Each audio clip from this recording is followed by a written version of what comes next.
Honestly, I'm happy some of these movies hit theaters. But the question is, does it?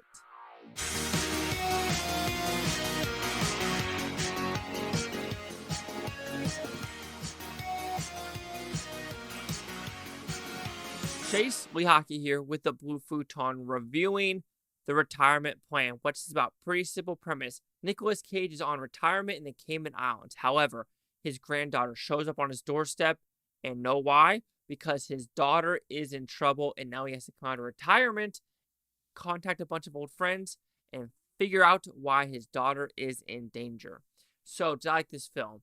It was a fine movie, and I think everyone else in the audience thought it was fine as well. There's about 7 or 10 people in this audience. There was a couple laughs here and there, but overall, it was a TV slash straight to DVD movie that actually hit theaters. Like I said, I'm happy movies like this hit theaters. It proves that people want to go to the audience or people want to go to the theaters and see these movies.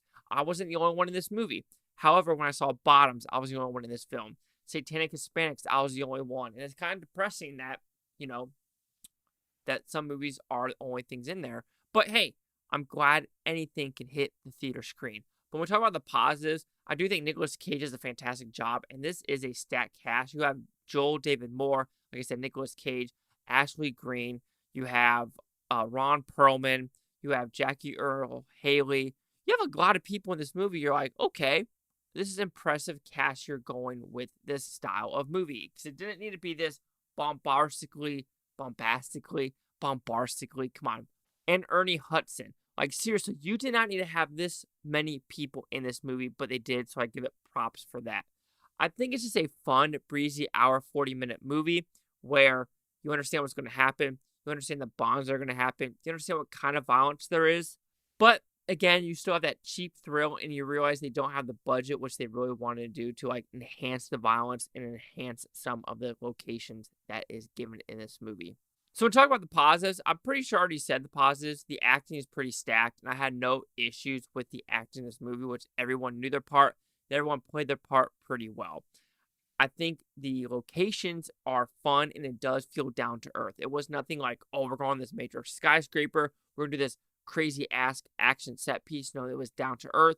We figured out what was happening on the island, on the boat, in the hotel, and when the action set pieces and choreography did happen, it was somewhat believable, and it looked like Nicolas Cage was doing a lot of his own stunts, so I found that really fun to watch, because when you see, like, the back of Nicolas Cage's head, which they really didn't do, they showed Nicolas Cage doing the stuff, so you're like, okay, this ain't no Steven Seagal bullshit. This is actually Nicolas Cage trying the best that he can.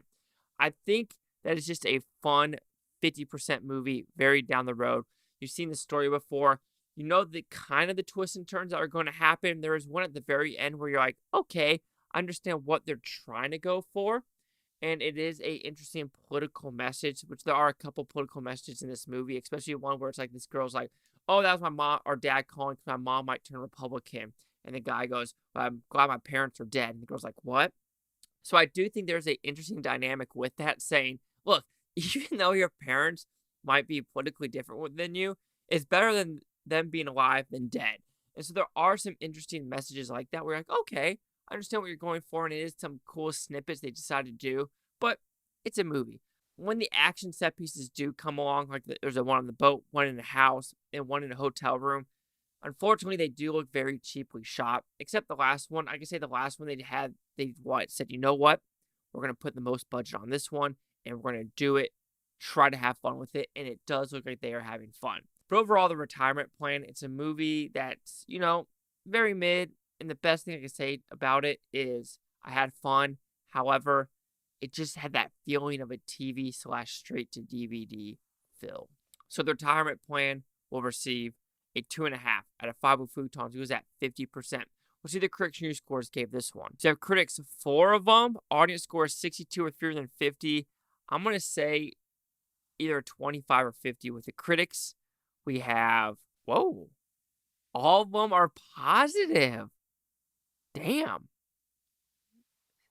Okay. We have a 65%, a 60%, a B, and just a fun crowd-pleasing action comedy. I'm shocked.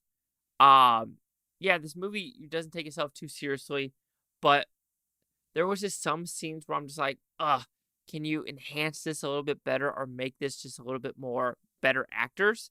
Because some of the scenes were just like, the henchmen were just come on now, a little bit better. Anyway, we're going with 100, 62.50. Chase the Clock here with the Blue Futon.com. Subscribe. One of the things Futon told you, Futon, you have a great day. Not care what to say tomorrow, week, from a month, or a year from now. I love every single one of you. But yeah, I saw 5 movies this weekend. Haunted in Venice, The Inventor, this movie, Satanic Hispanics, as well as, oh shit, what was the other one? I totally forgot already. That's bad. I've already forgot the 5th one. I saw it the day with the Hispanic. Oh, Camp Hideout. Camp Hideout's probably the worst. Then Inventor, Retirement Plan, Satanic Hispanics, Venice. My opinion.